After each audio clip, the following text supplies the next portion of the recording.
Hello pool players, I'm going to share something with you that you've not seen me share before. This is an exercise that was given to me by a really good player on the East Coast, and it's a cut shot where we add outside spin.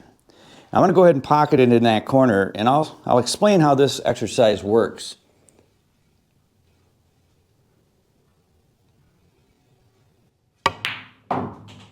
What I'm trying to do is I'm trying to keep the cue ball above the second diamond, or at the very least not letting it hit this lower cushion. So if the angle isn't quite right to be able to keep it above the second diamond, I want to at least keep it, like I say, short of this rail. So if you're a newer player, what I'd like to see you start out with is the cue ball closer to the object ball. We still have the object ball in the same location, but we're only about 1.5 feet away from it here. And this will help you to develop the draw stroke that you need. Now when you're this close, you don't have to hit it very hard either, but you are going to have to aim at it a little bit differently. And what I mean by that is you're going to throw this object ball into this pocket because we're going to hit it with lighter speed. And because of that, I will be aiming somewhere around the point of that pocket because there's going to be object ball throw and it should go in with no problem at that point. Now the way you're going to want to do this, look at your shot line, step around it. You're triangulating this in your mind. Let me go ahead and start over here, get some chalk on the cue. Looking at the line, walking slowly around it as I triangulate in my mind the shot. And then once I feel I've got the line right, then I step down in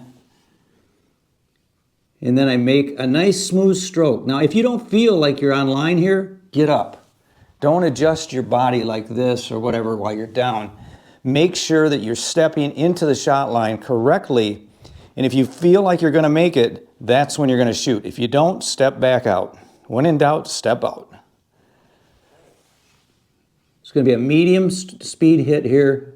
A lot of spin coming to that side rail and coming back towards me up table.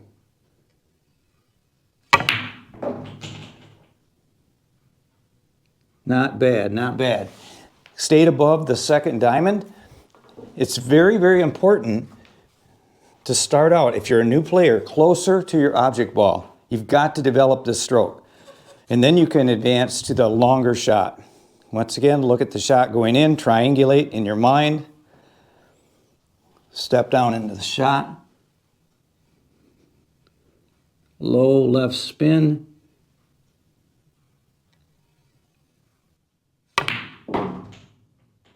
That one there almost scratched.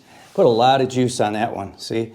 And believe it or not, these shots do come up a lot, and you're going to be able to navigate through a lot of clutter if there's an opening, and you'll be able to pull it off. And here's an example of me pocketing the key ball in an 8-ball pattern and getting shape on the 8. This is a shot that will come up a lot in a game situation. It should be practiced from both sides of the table. And notice here, I'm not putting it down here on the spot. It's above the spot where I start. Now, I don't have these marked like I typically would with paper reinforcements because I don't want to do that. I want to have different angles all the time. And the other thing about this is this exercise will teach you the limitations on what the cue ball will do on a specific cut shot. You might have to put more action through it, and maybe not as much sometimes. I put a lot of action there. It brought it way back up table. This is a very, very common shot that if you can master this, you're going to be a great player that much quicker. And once again, you just place the cue ball where you think. If I place it over here, that's almost straight in. That's easy to draw over here. But I want to put this over here where it's more challenging so I can come to this rail. Now, the other thing about this too, notice that this is in the rack area. So on a draw cut break for 9-ball, this is kind of the shot that I shoot. I don't put quite as much outside spin on it, but it is very similar and it creates accuracy. So let's take a look at how this exercise can benefit our 9-ball break shot. I'll show you 3 breaks here and look at the cue ball and where it hits on the side rail. Now, as we hit the 1-ball, if we cut it thinner or thicker, that's going to dictate where that cue ball goes. But once the cue ball hits the side rail, depending on the spin we're putting on the cue ball, that's how we can change the angle into the opposite side rail. So once again, I'm switching from this side to that side, back and forth. Got to really trust the stroke here. The speed and the spin have to match up. Okay, there I didn't quite get enough, but it did not go down to that rail. So that's a good example right there. That was a little bit thin, and that's a hard one because you really aren't hitting much of that ball. I had this cue ball more towards the center of the table, right? And there again, same thing here. And once again, you can set this up at different lengths. Right now I've got it set up kind of a lengthy shot, but I practiced it a lot, and man, I've hit several in a row before. See if I can make this one.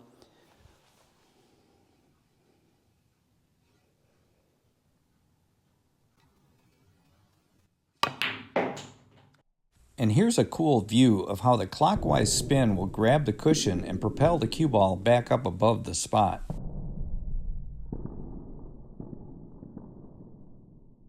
That was real good right there. See, right along that second line there of that second diamond. So this is an awesome exercise. I have not shared this with anyone yet. This is the first for my channel. Give this a lot of time. I would say practice this. Put this in your practice regime every week. You know, maybe for like an hour. Just work on it, back and forth. Don't just shoot from one side of the table. You got to shoot from both sides of the table.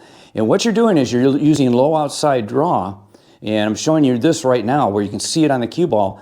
And you've got to match up the speed and the spin with your overall stroke. You're imparting lots of action on the cue ball. It's not a real finesse shot. It's more of a power shot. But I'll tell you what, once you grasp it, you're going to just, when it comes up in a game, you're going to know like you got it. It's almost like a hanger. It's not a difficult one to learn, but you have to practice it.